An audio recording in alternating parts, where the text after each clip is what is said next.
What's up, my people? Welcome back to Vertical Football. Welcome back to another episode of the Manchester United Fans Corner. As usual, it's Monday and it's another moment to discuss football. So, guys, let's discuss Benjamin Sesko. I think for the past 2 games, there's been a lot of noise around Sesko. And you guys know that when he was bought, we did a very, very amazing episode where we talked about what we can expect for him. And, we also said a time is going to come like this where there will be pressure, and then out that we need to be patient. So, guys, let's jump right into the episode and discuss Benjamin Sesko and his performance for United. What is currently going on with him, what people are saying, what fans, legends are saying about him, and give our opinions really on that topic. So, guys, let's jump right into it. I think the first thing for me is I clearly stated it in my opinion when we got Benjamin Sesko that I felt is a player that I have watched for a number of years and is a player that I love. But I think I said it clearly, you are not getting a finished article. And people need to understand that Benjamin Sesko is not a finished article by any stretch of the imagination. They can analyze Benjamin Sesko for you, and there are things I will say, you'll be like, wow, you really have been watching this guy for long, because truly I have been watching him for long. He's a player that I like so much. And one thing I can see about Benjamin Sesko's career is the fact that there has been constant improvements, and there will continue to be constant improvement. That is Benjamin Sesko for you. So first of all, he's not at his best ability in terms of he's still growing. He's still a young boy with a lot of amazing potential. That aside, also we have to factor in that Benjamin Sesko is coming into a different league from the Bundesliga. We need to come to that understanding. So although the fact that he's not yet at his peak, second thing is that it's coming into a new league, the Premier League, who clearly has, and over the years we've seen the major difference between the Premier League in terms of how, the intensity of the Premier League, the fast-paced nature of the Premier League, the quick transitions that occur in the Premier League, different from leagues like the Bundesliga, the Spanish La Liga, and other leagues, right? So it's coming to a new league. Apart from that, it's coming to a Manchester United side, one of the hardest places to play football. So there are a lot of adaptation he needs to do. And that's why I think I said it there, that I understand the fact that, and I can get the idea of why Amorim was like, he wants a Premier League proven player. So that what you just need to adapt to is not adapting to the new league. Get a player that has at least gone into a level in his career. So the player has settled that number one, a good level in his career. The player also, if he's Premier League proven, has got into the second part of his career. So all the player needs to do, is to adapt to the demands of Manchester United, the demands of playing at the club. But Benjamin Sesko, because he's a prospect, because he's a player that has a bright future, has had to deal with those 3 levels. He has not got into the top of his career. He has to adapt to the Premier League. He has to adapt to Manchester United. Now, and I think in that episode also, we also said the fact that the pressure, and I think I said it, and then I had Amorim say it. I was like, yeah, the pressure in this season should not be on Sesko. The pressure should be on people that just have one adaptation to do. The likes of Kwan, the likes of Mbeumo, who just have to adapt to the Premier, to the Manchester United. Right? To Manchester United. They don't have to adapt to the Premier League. They know the Premier League well. These guys are flourishing in the Premier League. All they need to do is to adapt to the pressure that comes to Manchester United. And even this season, we can see that the likes of Mbeumo is just beginning to push through, right? There was an adaptation period for Mbeumo to Manchester United. I think it's clear to that team. It's clear, right? The automatism and the dynamics of play between and Ahmad is just beginning to get to improve, right? And now we're beginning to see Mbeumo get back to the goal scoring record he had at like of Brentford, scoring 2 against Brighton, scoring against Liverpool, scoring 1 against against Tottenham Hotspur. So we're beginning to see Mbeumo now break forth. In Matheus Cunha's side, we are still seeing that we are not yet seeing the Matheus Cunha at Wolves. He's still trying to adapt to the demands of the system at United, to the pressure at United. But the fact is, Benjamin Sesko is also a player that has to adapt. And I feel, I said it that day, and I think it's more important to repeat myself again, that we should not deny the fact that we are not getting a finished article yet in Benjamin Sesko. He can be that finished article, an amazing striker, but currently it's not the finished article. And any team that goes for Benjamin Sesko is passing a message that we understand the prospect he has and we know we are getting this guy for the long run. We're getting this guy to be a top striker for the next 6 to 8 years. So he has a lot of things to improve in his game, but the prospects are there. Now, the second thing I think a lot of people have said about Sesko, and obviously I knew it was going to come up. I watched, even on the first game I watched, I was like, I know it's going to come up. People say it's the lack of apparent pace. And I know, it became very, very obvious starting from the Nottingham Forest game, and then the substitute appearance against Tottenham in sense of at certain moments, his response time, his ability to it looks as if he's 1 or 2 steps behind the defenders that are marking him, right? I understand that. But also, I want United fans to also be reminded of the fact that Joshua Zirkzee, who clearly Sesko is a more faster player than Zirkzee, Zirkzee also had that same issue when he came in, right? In terms of adapting himself to the pace of the Premier League. Zirkzee has that issue. And at the point where Zirkzee is also, and at the point you saw Zirkzee, he not necessarily even had any extra pace to his game, really. But his body, his lungs, I think I did that episode where I said Zirkzee's lungs and his body is beginning to adapt to the intensity of the Premier League, to the demand of the Premier League, to the quickness of the Premier League. And that's for everybody. Recently, I watched a clip of an episode of a podcast where Troy Deeney, and Troy Deeney was a decent striker in the Premier League, was an okay striker in the Premier League. He did well, where he played for the likes of Watford. The guy was decent. Everybody knew that Deeney on his day will cause you some problems when you face Watford and the likes. But the fact is that Deeney said when he came to the Premier League, I think having done well, he was so much confident. And then he came to the Premier League, and the first game he played with the fast-pacedness of the Premier League, he was like, I can't make it here. He was like, am I sure I'm going to make it here? He started having doubts. That is the Premier League. The fast-pacedness. I remember Rafael Varane also said something like that about the, players say this. And I feel this is what we are beginning to say about Benjamin Sesko. But I believe that a time will come, and you can mark my words, a time will come where you begin to see that this guy is matching up to the pace of the Premier League. It's not a pace thing, really.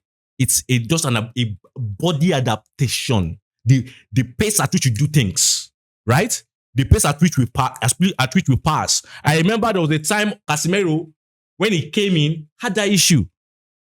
And I think he had the issue. I think he made a mistake in terms of, I think, against Everton, right? We won that game, I think, against Everton 2-1. Ronaldo scored, I think, 2 goals in that game, if you remember, an away game, where Casemiro, at that game, when you look at that game, like, Casemiro is not yet adapting to the pace of the Premier League. But even now, despite the fact that he's not a fast player, you are beginning to see that he knows how things are done in the Premier League. It's just a mentality thing. It's just about how quickly do you do things, how quickly do you think, how quickly do you... And I feel Sesko will definitely adapt to that. I don't think it's an issue. Yes, I know the media, everybody likes to make a big deal about things, but the guy definitely has space. I think it's just the reaction time in his mind, and I think he will, as game goes on, he will adapt to that. Now, so I think also about Sesko, you cannot deny the fact that there are good signs about this guy's game. Even the cameo he had against Tottenham Hotspur, the fact is the big chance among the chances he had that people said he should have scored that chance. You have to look at, yes, I know he did not score that, and I'm not also happy about that. I mean, I can also come and criticize him, but also I will not overlook the whole process and just focus on the final product. Even though, yes, we want a goal, right? And that's very clear. I felt he should have responded quickly to that chance and buried it, right? That's clear. But also you can see that how the chance came about. The ball, from him to Mason Mount, and his ability to drive into that space to create options for Mason Mount to pass. So everything was well, but the final product wasn't there. And I feel I've seen a lot of movement he has done this season. That's Benjamin Sesko off the ball. I've seen a lot of link up, which we've seen even against Brighton. We saw how he assisted Mbeumo's first goal in that game. We've seen his ability to deal with aerial balls, giving us a lot more solidity.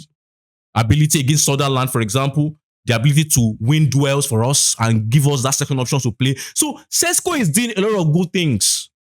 Yes, I understand that goals is what matters finally, and the goals will come. And I feel sometimes it is not genuine. And this is what I want to say this. It's not genuine because sometimes I see some people, and I know, yes, they love Manchester United, they are fans of the club, but sometimes I see fans, we watch a game and we always try to simplify what happened in the game to a simple thing like this player did not play well, he's the one that cost us the game. I think that is too simplistic in analyzing a football match. That Tottenham game, you cannot say Sesko made Man United to draw points. Yes, he lost a chance. But the fact is, if you use that isolated moments where he lost a chance to judge that whole game, you're not judging it accurately because United played trash after scoring the first goal. United played trash. The goal was always going to come. Those two goals that Tottenham scored was always going to come. Do you know how many saves that Lamens did? You know, the shabby play of United. And so to now summarize the whole of Tottenham's game to say we lost because Sesko did not bury. I'm not saying that point is not right, but it's not the true, it's not the total story. You know, it's not the total story. Even against Nottingham Forest, to just say this player was bad, that's why we lost. Is even though yes, we know the player was bad and we criticize that player, but the fact is there are many other factors that made us not to win against Nottingham Forest. There are many other factors that made us not to win against Tottenham Hotspur. And to just say, is this player, and to keep hammering on one player, I feel it's unfair. I feel it's even witch hunting. I feel it's witch hunting, really, because there are other issues that we should talk about. And when you look at those issues in those two games, you find out that sometimes, for a lot of those topics and those issues, it was a team problem and not just a single individual. So I feel that is that. And another thing I want to say is the word we've been hearing about Benjamin Sesko, especially the prominent one from Gary Neville. I feel that sometimes, and I told our guys on the studio, I think I mentioned it's not one of our live, that funny enough, I've watched Sesko for a lot of times, even before United. I know United have been linked with him, but I always watch him and follow his progress. And I know one of Sesko's weak points in his game. I know it. This is clear to me. I've watched him a lot of times. Even when he's United currently and I watch his game, I see the weakness. I've not seen anybody mention that weakness. But the fact is, I will not come here and say that weakness. I've said it. Not because I want to feel like I know something I'm not going to tell people. But the fact is, I feel that of what use is making that problem or that weak point of public knowledge. Maybe the guy cannot even change that weakness. Maybe he has played the game that way for so long that it's now part and parcel of him. So what benefit will it be for me to name that weakness? But I know he has a weakness. I watched Lamens, the few games, especially the Liverpool game, I saw a weakness in his game. And it's not necessarily like a weakness per se, but it's something that if I was his goalkeeper coach, I would say, you have to work on this. But I won't come here and say that. And I think this is one of the things about, yes, I love United so much, and I try to analyze what I see in the game. But the fact that there are certain information that I feel is really necessary for the guys to know. Am I going to be doing more positive than negative? You know, or more negative than positive when I actually made this publicly known to people? And I feel like, it will be more negative, really. It doesn't really add to the general discourse. It just makes people see more of the bad side of this guy, or more of the way the guys need to improve. And I'm like, come on. If I was his personal coach or an advisor, I can make it known to him. But for me to, you know, so what am I trying to drive at? There are certain things you don't just say as an analyst. And I feel Gary Neville, for example, saying Sesko look out of sorts, he looks like he's not part of it. The fact is, yes, we expected he's going to look out of sorts. Maybe you are just noticing it. But as I mentioned earlier, there are a lot of adaptation Sesko needs to do. He's not yet a player in the top of his career. He has to adapt to the league. He has to adapt to Manchester United and the pressure of playing for Manchester United. The pressure on the Manchester United striker is much more than the pressure on any striker in this league.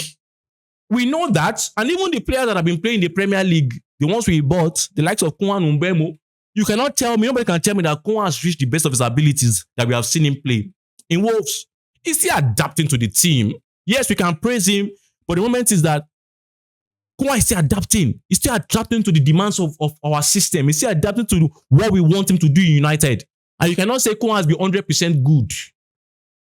Mbemo is just popping his head out now and showing us what we actually expected of him. I saw he start 12 games, I think 6 goals, 1 assist. Yeah, Mbemo is just popping out. Koan is also trying to pop out, and we give them time to pop out. right? And also what is helping those guys also is the fact that for most of them in their careers, in the likes of Brentford, that's for Mbeumo and Wolves, they play. I know Kwa is different because they play for Atletico Madrid, but for Mbeumo, for most of his career, he play one game a week, and this one game a week situation helps those guys. So this is what we're trying to analyze and see. We want them to adapt to United, to adapt to our system, to adapt to the pressure at this club. And Sesko also has to adapt. So it's for me, it's not a new thing. But for you now to now say it, and for you to say it after Nottingham Forest game, the fact is there were no signs of him being out of sorts against Brighton. That was the game before Nottingham Forest, right? There was no signs of Sesko being out of sorts against the time he came in against Liverpool, right? There was no signs of him being out of sorts against likes of Sunderland. You know, the games we had, even when he was the one scoring, that he scored those 2 goals that he has, there was no sense of him being out of sorts. So why are you waiting after a bad performance against Nottingham Forest to say what you are saying? It means you have been waiting to say it to him. And I think for me, I think one of the rules of this analysis game that I think I've come to understand somehow is the fact that you don't make outlandish statements be after just a game. I think we should understand that in this analysis job that we are doing, and I know, yes, I'm not an analyst to the level of Gary Neville. I give Gary Neville all due respect, but I think I also have to say this, that the fact is that in this analysis job, there's certain things you see, and when you see it, you can just pen it down. You know, sometimes you can just hint people to what you saw, that I just saw this, I wasn't happy with it. And you look at it, if it keeps happening second, third, fourth, fifth, sixth time, and then you now come out and now say, let's address this. And I think there are many things I've seen in this game that I'm like, I didn't really like this, I didn't really like that. But the fact is, I don't make a statement about that because I feel, let's just say it's a bad game. Let's just say, you know, in a weak game against Nottingham Forest, he wasn't really sharp. I think I mentioned that also, that it looked as if he was 1 or 2 steps behind. And many other players also were like that in that game. But for me to now come and now base one outlandish big idea about Sesko off of just the Nottingham Forest game, or off of just the, what do you call it, the Tottenham Hotspur game, I'm not being a good analyst. Using two games is not enough data to make conclusions. I've made certain conclusions on Casemiro, and I'm not ashamed to say it, that when I made those conclusions, it was a consistent trend in his game. And now that Casemiro is doing well, I'm not also ashamed to say he's doing well, and there are certain things he changed in his lifestyle and his game. The fact that he was overweight when he had those bad performances, I'm not ashamed to say it because it's not something I based off of a game. It's something that I've been seen as a trend. So analyzing certain things and making big statements over one game or 2 games that you have seen is not good analysis. Let's be honest to ourselves. It's not good analysis. And I think I've made some statements about Manuel Ugarte, but it's over a trend. It's not just one game. I can say, yeah, he didn't do well this game, and I move on. But for me to now say, keep hammering on something or keep making big statements like it will not work or something, is because I have seen a track record. Sometimes 7, 8 games. And I say, this is now a trend. Let's address it. But making up decisions of one match is not good. And it's not being honest, really. I think it's just trying to just feed, you know, the negativity that we've had in this club for a while. And so, guys, I think we just need to have respectful journalism. I think there's not everything that comes to our mind that we must say. And I think that's one of the things that we always have to. I know it's not an easy job, because you have to analyze, you have to give people new information every time. And sometimes, in a bid to give new information, sometimes you might end up, you know, saying things that are too early.